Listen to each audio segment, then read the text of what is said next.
संभल और दीगर मसाजिद के ऊपर निचली अदालतों के जो फैसले हैं उस पर हमारे साथ बात करने के लिए आफ्ताब शरीयत अली जनाब मौलाना सैयद कल्ब जवाद नकवी साहब हैं। आइए बात करते हैं। बिल्कुल सही। ये फैसला बहुत पहले ही फैसला लेना चाहिए था, क्योंकि बाबरी मस्जिद पर जो ताला खुला है वो भी एक लोकल जज था, उसी ने वहाँ पर ऑर्डर कर दिया ताला खोलने का, जबकि इतना बड़ा मामला था, इंटरनेशनल मामला था, पूरे हिंदुस्तान के मुसलमान उससे जुड़े हुए थे और एक लोकल अदालत के कहने पर उसको वहाँ पर ताला खोला गया, जिसकी वजह से इतनी बड़ी तबाही बर्बादी मुसलमानों की बची, इतने बड़े बड़े झगड़े हुए, हज़ारों मुसलमान मारे गए उसमें। तो ये बहुत सही फैसला है, बहुत पहले होना चाहिए था कि लोकल अदालतें इसको ना देखें, बल्कि हाई कोर्ट पहुँचे या सुप्रीम कोर्ट पहुँचे, वहीं से ये बड़े फैसले वहीं पर हो, जो जिससे पूरे हिंदुस्तान के करोड़ों मुसलमान जिससे जुड़े हुए हों, उसको एक कोई भी वहाँ पर कोई छोटी तादाद कोई जज बैठा हुआ फैसला कर दे तो ये बिल्कुल मुनासिब नहीं है, जिसकी वजह से इतनी जारे संभल में चली गई वहाँ पर। लोकल लेवल पे सैकड़ों नहीं बल्कि करोड़ों अभी भी विचाराधीन मुकदमे पड़े हुए, उस पर नहीं सुनवाई होती है। क्या आप इसको किसी तरह की साजिश समझते हैं? ये बिल्कुल जैसे बाबरी मस्जिद की पूरी साजिश प्लानिंग की गई और रातों रात वो सीधे वो तो कांग्रेस की हुकूमत थी उसमें, तो जी उसमें तो कांग्रेस का पूरा हाथ था इसके ताला खुलवाने वाला, और उसके बाद उसी वक्त लाइव चल गया, टीवी पर लाइव चला रहे हैं वो कि साहब देखिए ताला खुल गया, वहाँ के अंदर पूजा हो रही है।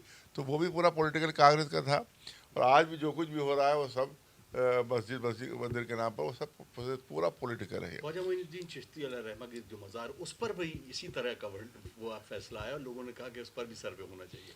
देखिए सर्वे तो अब आप कहीं भी आप जैसे बड़े इमामबाड़े के सिलसिले में उनका कहना है कि साहब ये राजा के महल थे, वहाँ सर्वे होना चाहिए। तो अब यहीं पर एक बहुत अच्छा बयान आया है, एक बौद्ध के रहनुमा हैं, उन्होंने कहा कि हर मंदिर के नीचे से कोई ना कोई बौद्ध मठ मिलेगा उनको। इसकी वजह यह है कि सब इससे पहले पूरे इंडिया में मेजॉरिटी बौद्ध की थी, बौद्ध की मेजॉरिटी थी, उनको भी इन लोगों ने हिंदुओं ने मारा था, उनको ख़त्म किया था, उनको भगाया था यहाँ से और उनके मठों पर कब्जा करके उसके बाद वहाँ पर मंदिर बनाए गए थे। तो अगर ये बात बिल्कुल सही उनकी, अगर ये मंदिरों के नीचे देखा जाए तो कोई ना कोई बौद्ध मठ जो है वो कोई ना कोई उसके नीचे मिल जाएगा।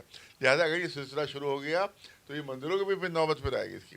ये तो लिहाजा हम हिंदू भाइयों से कहना चाहते हैं कि इसको रुकवाएं हो, क्योंकि ये अब बौद्ध जो है वो भी आगे बढ़ रहे हैं, वो कह रहे हैं कि सारे मंदिर जो है उनको खोदा जाए नीचे और उसके नीचे हमारा मठ टिकलेगा। तो उसके ऊपर भी फिर अदालत को आर्डर करना पड़ेगा सर्वे का। खाली मस्जिद के लिए आर्डर करो, उसके लिए भी आर्डर करो, तो मंदिरों के लिए कि आप सर्वे किया जाए कि बौद्ध मठ तो नीचे नहीं था उसमें। तो ये से पूरा आतंक पूरे हिंदुस्तान में फैल जाएगा, लिहाजा इसको रोकना चाहिए। और जो फैसला हो गया है हमारे संविधान में कि 47 से पहले किसी भी जो इबादत गाहें हैं उनको नहीं छेड़ा जाएगा, उसी को बाकर रखा जाए। इसमें सबसे बड़ी जो उन्होंने दाखिलत की है वो चंद्रचूड़ साहब जो अभी रिटायर हुए हैं, जो उन्होंने कह दिया कि ये सर्वे और ये खुदाई वदाई ये सब जो वर्शिप एक्ट के ख़िलाफ़ नहीं है। तो ये सबसे बड़ी ख़राबी है जिसकी वजह से ये तमाम चीज़ें पैदा हो रही हैं। तो इसमें तो पूरे हिंदुस्तान में आतंक फैल जाएगा। मंदिरों को बहुत कहेंगे मंदिर खो दिए, हिंदू कहेंगे फला मस्जिद खो दिए, तो हर इबादत गाह जो है उस पर सवालिया निशान बन जाएगा। दूसरी चीज़ ये है कि हर जगह तो इनको शिवलिंग मिल जाता है, और शिवलिंग का मसला ये है कि जहाँ भी फव्वारा होगा वो शिवलिंग की शक्ल का होगा, लिहाजा वाइट हाउस में भी ऐसा शिवलिंग मिल जाएगा। लिहाजा कहते वाइट हाउस भी वहाँ भी वो भी मंदिर था किसी ज़माने में और वहाँ भी शिवलिंग मौजूद है वहाँ पर। लिहाजा हम ये कहना चाहते हैं कि अब जो फव्वारे बनाया जाए कम से कम उसका शेप बदल दिया जाए, वरना किसी को कहने का वो अधिकार ना हो कि साहब ये शिवलिंग है।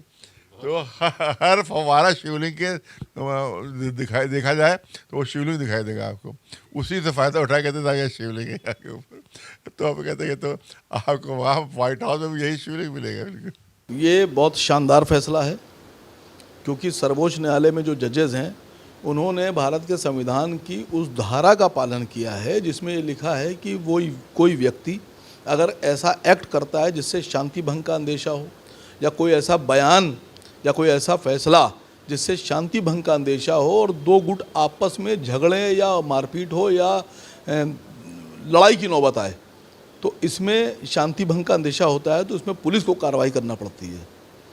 कि पुलिस दोनों पक्षों पर 151 लगाती है कि दोनों पक्ष पाबंद हो जाएं कि वो लड़े ना।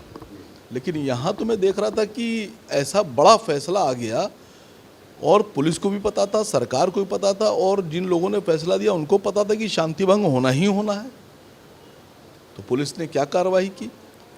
मैं तो सवाल पूछ रहा हूँ उत्तर प्रदेश के डीजीपी साहब से, और जो वहाँ के एसएसपी साहब थे, एसपी साहब थे, उनसे पूछ रहा हूँ कि क्या आपको अंदाज़ा नहीं था कि क्या शांति भंग होने का अंदेशा है? जब दो व्यक्ति आपस में किसी जगह के लिए लड़ते हैं या मकान के लिए या प्रॉपर्टी के लिए, तो पुलिस जब देखती है कि दोनों के बीच में कुछ हाथापाई की नौबत है, तो उसमें दोनों पक्षों पे 151 लगा के पाबंद करती है। यहाँ तो इस फैसले के बाद गारंटी थी कि कुछ ना कुछ होगा, तो पुलिस ने क्या कार्रवाई की? क्या इस पर 151 का या शांति भंग का अंदेशे पर जो कार्रवाई होती वो नहीं करना चाहिए थी? मैं सुप्रीम कोर्ट के फैसले का स्वागत करता हूँ और मैं चाहता हूँ कि हमारे देश में जो निचली अदालतें हैं उनको अपने फैसले देने के बाद इस बात का एहसास होना चाहिए कि क्या उनके किसी फैसले से शांति भंग होगी। अगर आम आदमी पे शांति भंग का कानून लागू हो सकता है तो बड़े लोगों पर क्यों नहीं हो सकता? होना चाहिए।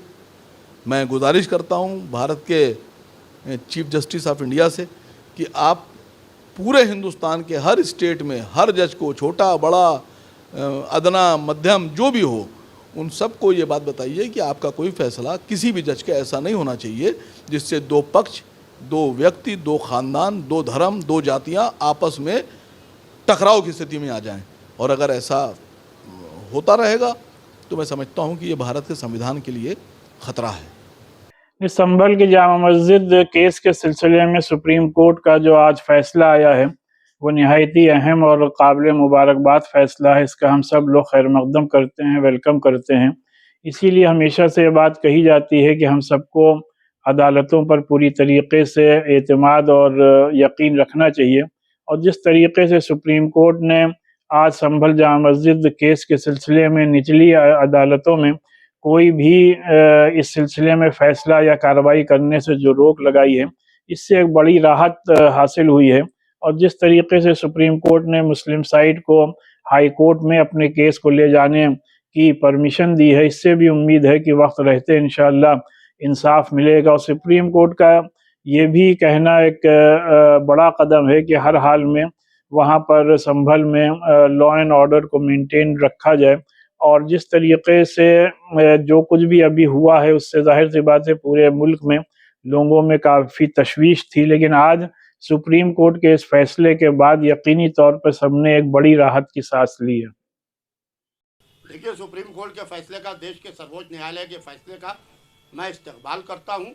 और ये टेम्परेरी फैसला नहीं बल्कि परमानेंट फैसला सिर्फ संभल के इशू के ऊपर नहीं बल्कि सारी मसाजिद और सारे मज़ारों के ऊपर ये फैसला कंटिन्यू होना चाहिए है। और देश की सर्वोच्च न्यायालय ये फैसला सबके लिए अस्थायी फैसला हो, अस्थायी फैसला ना हो तो बेहतर होगा।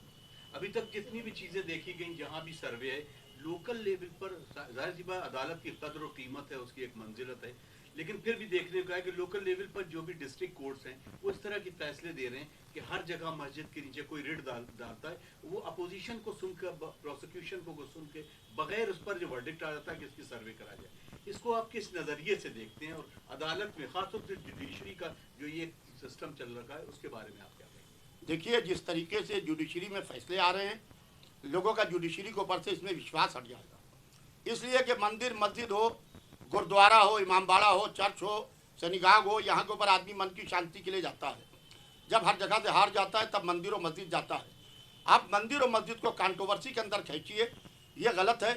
हर मस्जिद के नीचे आप एक शिवलिंग ढूंढ रहे हैं, व्हाट इज दिस? ये क्या है? ये सेहतमंद मुल्क की अलामत नहीं है।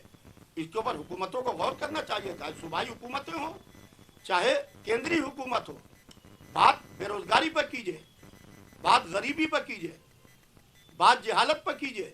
आप बात मंदिर और मस्जिद पर करके पूरे मुल्क के नौजवानों के मुस्तकबिल को गुमराह किया जा रहा है और आग में झोंकने की और एक खूनी होली खेलने की फिर से तैयारी है। जैसे संभल में खूनी होली खेली गई, उसी तरीके से खूनी होली खेलने की फिर से एक तैयारी इसके जरिए से शुरू हो रही है। कैसे देखते हैं कि संभल के ऊपर जो अभी पूरा तनाज़ा हुआ, उस पर जो सरकार ने अभी एक कमेटी भी बनाई है, उसमें जो एक एक्स हाई कोर्ट के जज हैं, ऑनरेबल जज हैं, उनके जरिए एक कमेटी बनाई है, क्या आप उससे मुतमईन हैं और समझते हैं कि वो वाकई में वही चीज़ें आएंगी जो वहाँ पर हुई हैं? देखिए, जजेस सरकार के द्वारा अपॉइंट होते हैं।